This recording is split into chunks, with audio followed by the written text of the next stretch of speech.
O'Reilly's Auto Parts, where all your auto parts needs are met.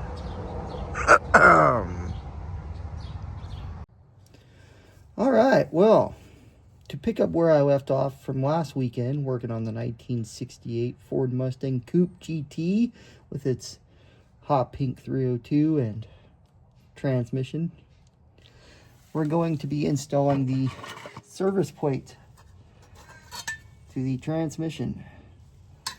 Now the threads on the actual transmission are a little dirty,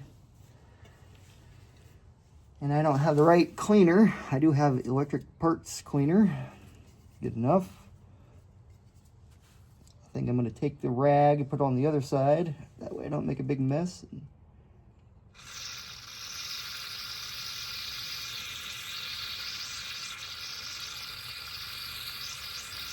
Just try to spray some of those threads out. Retest if our bolt's going to fit. I think we can work with that. It's a little dirty still. And we'll just do the same thing to the other side. Take a rag here.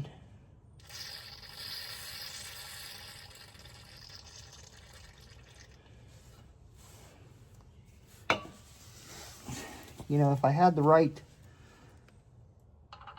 die kit thread. Now after we got the threads kind of cleaned up,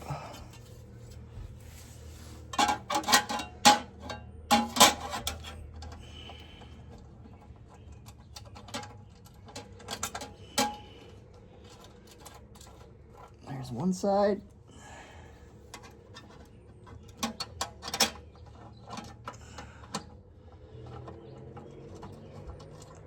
There's the other side.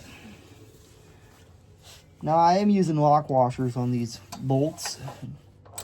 You could use Loctite, but it's not really anything special that's getting bolted down, right? It's just a piece of metal.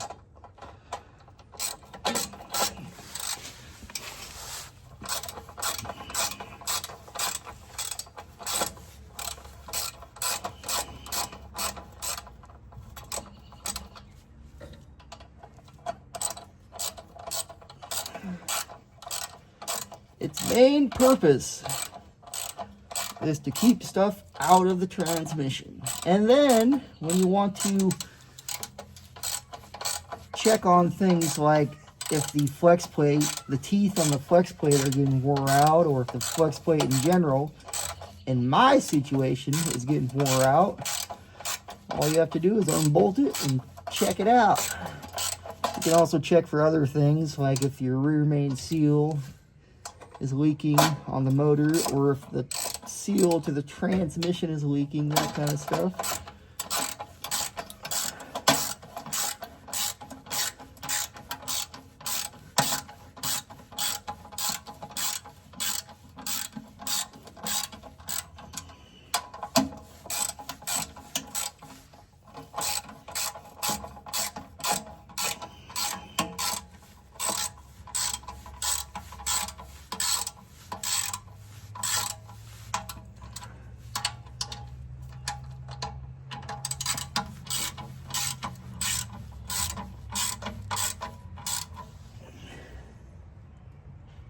Doesn't need to be too tight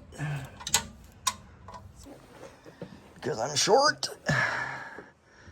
The next thing I want to install is two brand new transmission cooling lines.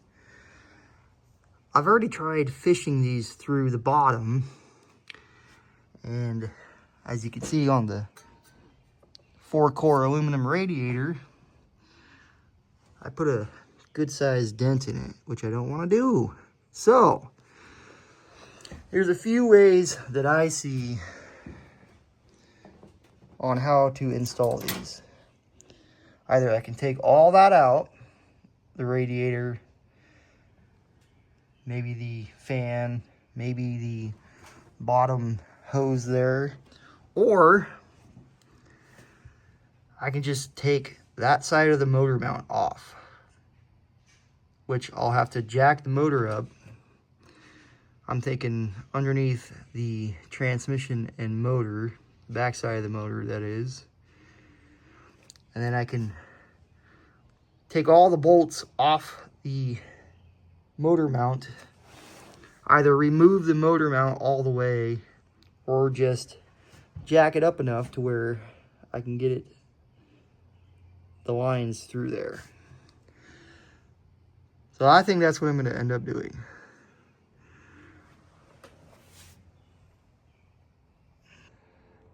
As I was taking the starter out and the main power wire to the starter, I remembered that the power wire got pretty close to the header, and it's burnt in a couple spots, as you can see. And it's burnt right there. So we're gonna have to find a replacement power wire. For now, I'm gonna put it back on the car just so I can start it. All right, so here's what I'm thinking, which I have yet to go to the shop and get my transmission jack. If you remember from the uninstall and install of the transmission, you know, probably could have used that yet again, but to take the weight of the motor and the transmission off that motor mount, I am simply going to jack up the transmission. As you can see there, not ideal, but I think it'll work.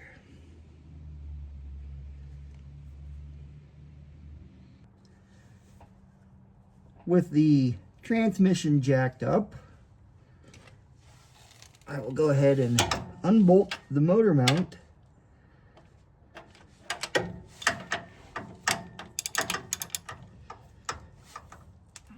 Yeah.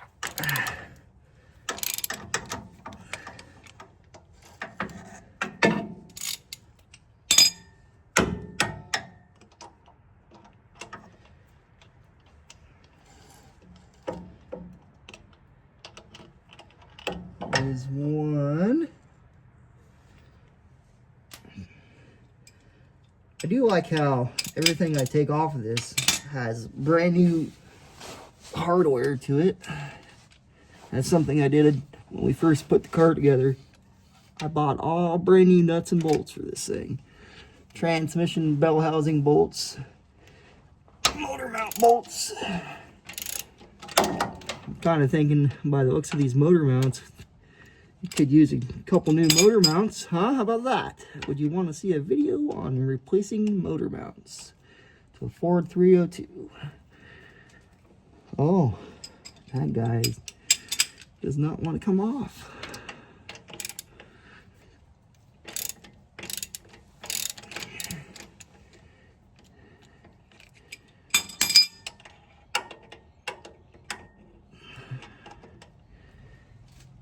He doesn't want to come off without using actual tools instead of just your hands, that is.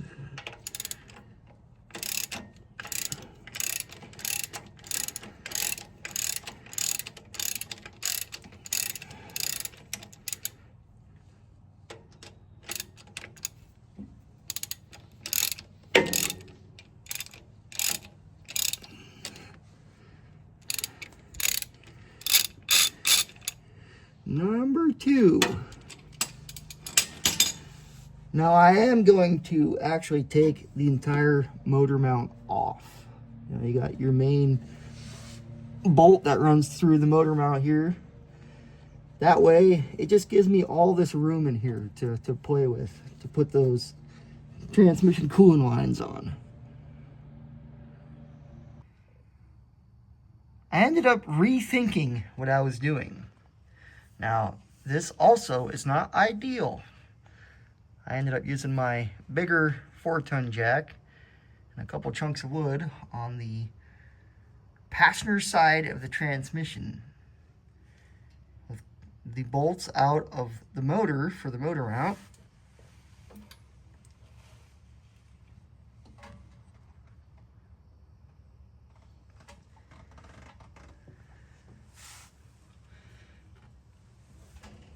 on, buddy. Yeah. Now we're getting somewhere. All that really did is took the weight off the motor mount. Now I can unbolt it from the side here, take that motor mount all the way out.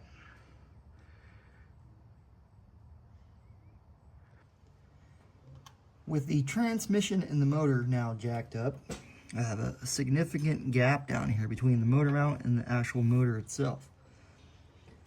So here's what I'm thinking. To get this motor mount out of here,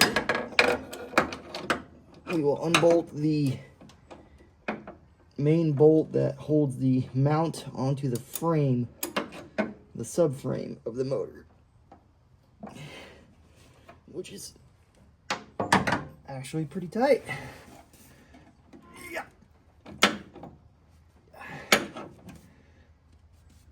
Yeah, that's good. It's been a good 5 years, 5.5, almost 6 years maybe, since this motor has been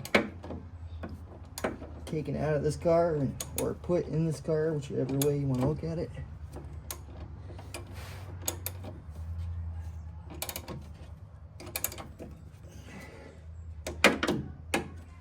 There we go. Now it's starting to spin.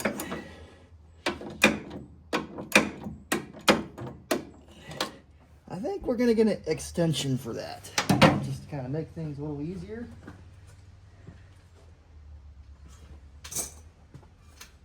Where are you at, extension?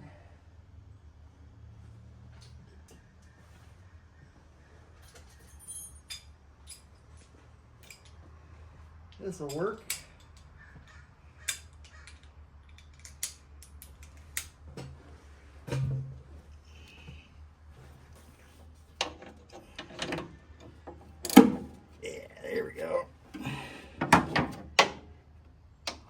Does anyone else talk like this when they're working on vehicles as you're sitting on your gut?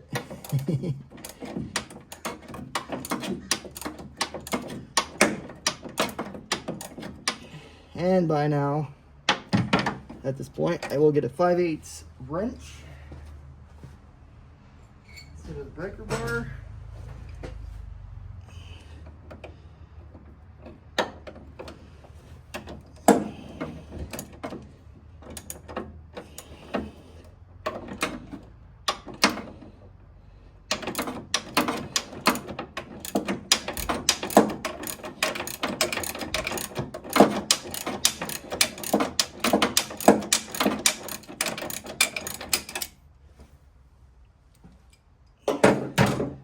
Should be hand tight now.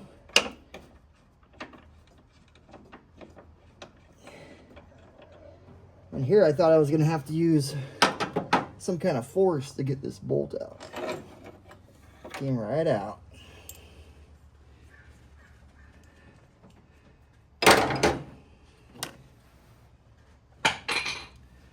So here's the thing. Do I have enough room, clearance-wise, to actually pull this motor mount out? Oh, I do. Look at that. Look at all that room. That is what I was aiming for. Heck yeah, man.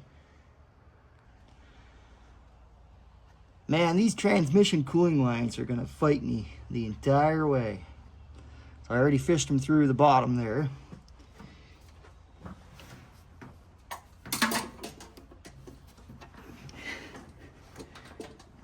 I can see it's gonna be kind of hard to get up underneath that bottom radiator hose, which I could have took off, but I didn't want to.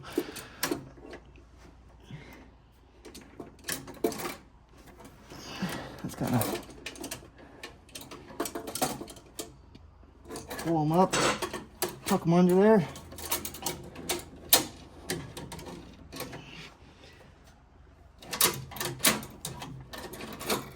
Yeah, there we go.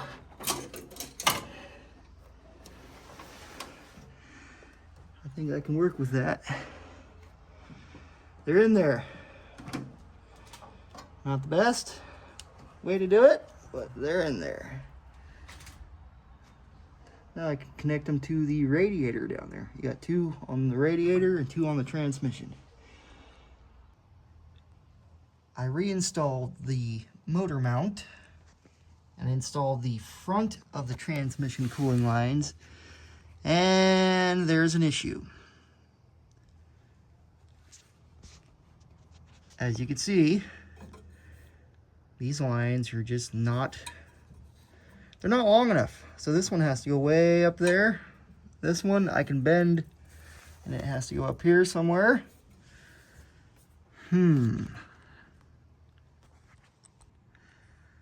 I reinstalled the motor mount, as you can see there. And I installed the front of the transmission cooling lines.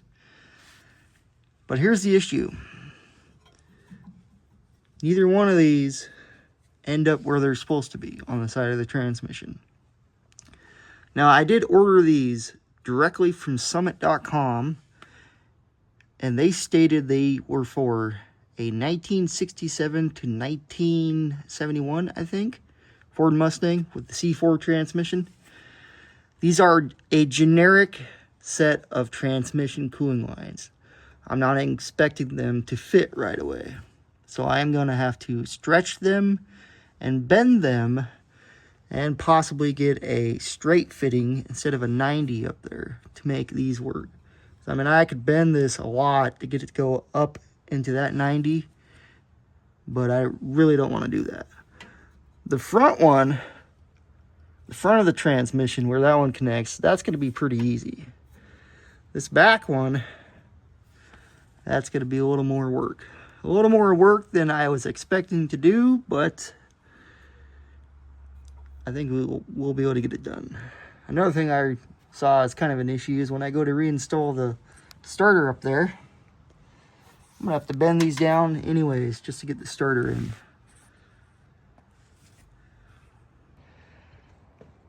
I come out from underneath the car to do a little bit of Googling, you know, so I could figure out the flow of the transmission cooling lines yet again, which I knew it was the right way anyways. And the significant other and the kids come back with Father's Day pizza for lunch. I don't know if you can read what it says there. Happy Farters Day.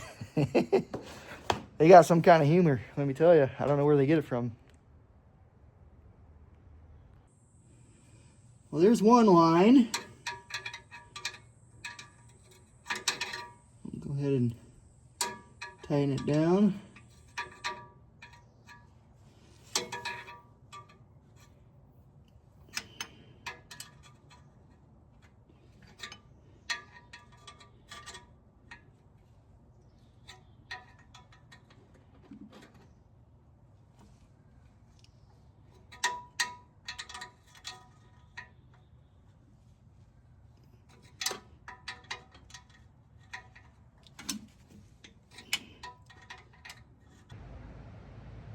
So I ran into a bit of a snag while installing the transmission cooling lines on Ronnie's Mustang here.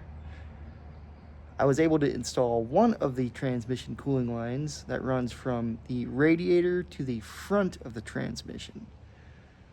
Now, while trying to install the other transmission cooling line that runs to the back of the transmission, I quickly realized that this little copper fitting, this little troublesome copper fitting, the threads are all messed up.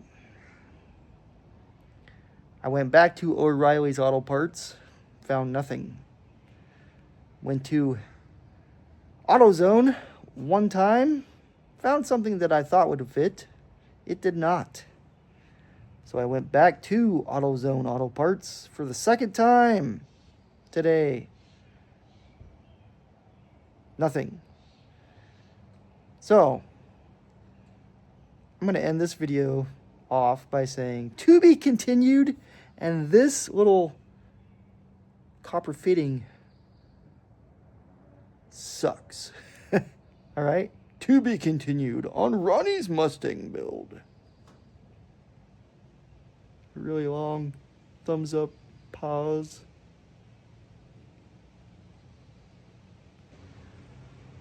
So here's the thing, little Ronnie Rose, with your Mustang.